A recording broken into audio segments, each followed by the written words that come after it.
is breaking. Just a short time ago, the House approving a mini spending bill to operate our national parks. But right now, the parks and monuments still closed, except for one. Today, the National Park Service announcing it will keep the World War II Memorial open during this shutdown for veterans' visits only. That news, of course, after more veterans defied the shutdown, breaching barricades to get to the memorial. It's crazy seeing those people out there wanting to come in and can't come in. And then you meet the senators or representatives that are out here, and they're the ones that are causing the damn problem to start with. It is a granite sidewalk. A sidewalk. They spent extra money to go find barriers to put up in front of these World War II vets. When you saw the barricades and heard it was shut down, was that going to stop you? We're going to fight like hell. But for these guys, we would all be speaking German. We're bringing a bill to the floor today in the House that will reopen these monuments and these memorials and museums. The Senate will never take up these bills. The president has already said he would veto them. For political purposes, President Obama and Harry Reid wanted the government to shut down so they could say, look at those evil Republicans. They want this to happen, and they want to make sure that World War II veterans get shut out. Thanks to the Republican government shutdown, a group of World War II veterans who traveled from Iowa and Mississippi had to break down barricades to visit a Washington, D.C. memorial in their honor. That's the last thing I expected, it to be closed. What are they going to do next? Hang a drapery over Mount Rushmore? We did our job, and we would like for America to just settle down and do their job. We really would. Fox News senior political analyst Brit Hume joins us. Brit, and that last one where the gentleman is saying, we did our job. Wow. Well, that's right. And Greta, I mean, the plain fact about that World War II memorial closing is that it backfired terribly. There was no need to close that memorial. Congressman Gohmert is correct. It's adjacent to the sidewalk. It's simply an open-air memorial. Much of the time, there's nobody there to attend it anyway. You can just walk through there. Closing it took more effort than leaving it open would have. But the effort was clearly being made to try to get people to get that the government was closed and that it was a bad thing. It backfired. Yeah, I mean, I think that is an important point for the viewers to understand. This is not a building. This is not someplace where you have to go in, as he's described. It's just simply out in the open. It's like the steps to the Capitol or the steps any place. It's out in the open.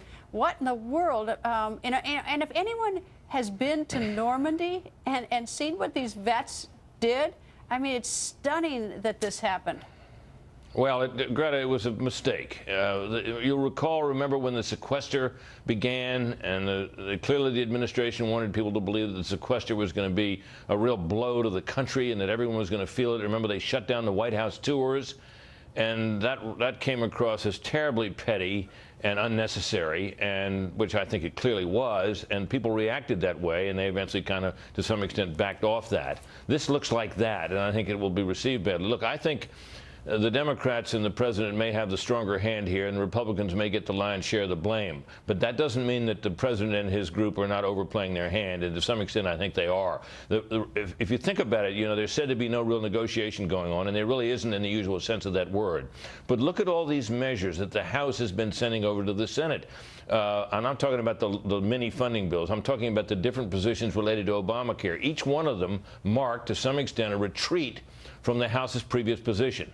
And the Senate systematically rejected every one of them. So in a way, there's a negotiation going on. It's just that one side is negotiating by legislation and the other side is refusing. Britt, now we've had about 800,000 plus federal workers who have been furloughed, sent home, but essential government employees are still at work. Is this a shutdown, or is the word slim down more accurate? And does this distinction, shutdown versus slim down, does it even matter when we discuss this?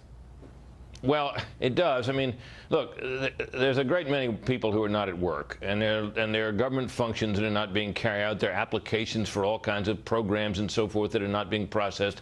There's a lot of work that's not being done, and people will, in the fullness of time, if they don't already feel that. But whether they will feel it to the extent that the administration hopes, in such a way that it pressures the Republicans to giving up altogether on any changes to Obamacare, remains to be seen. The original idea of defunding Obamacare failed completely. I think it's dead. It was a bad idea. It didn't work. That does not mean, though, that there isn't at least the possibility that some reform to Obamacare might be extracted by the Republicans if they hold firm. I think they're in a position now where they're way out on this limb. I think they would, if they backed down completely now, it would be disastrous for them politically and otherwise. I don't think they will. So I think this shutdown is going to go on for a while longer. Well, the lion's share of the pain, it seems, for this shutdown or slim down, whatever you call it, is felt at least immediately, I think, by those government employees who, you know, they're worried about making mortgages and things like that, or paying daycare, whatever it is. I think that's where sort of the immediate is. And then you have the sort of the showcase things like this monument. And we had a couple on last night who wanted to get married at the Grand Canyon. They couldn't do that. That was shut down. So, I mean, it's like, so the pain hasn't, you know, so that's where the pain seems to be isolated. But I'm curious, how long can this drag out? Well, it dragged out in 95, 96 at one point for 3 weeks. And it was hurt at the end. There was a snowstorm that further prolonged the government being closed.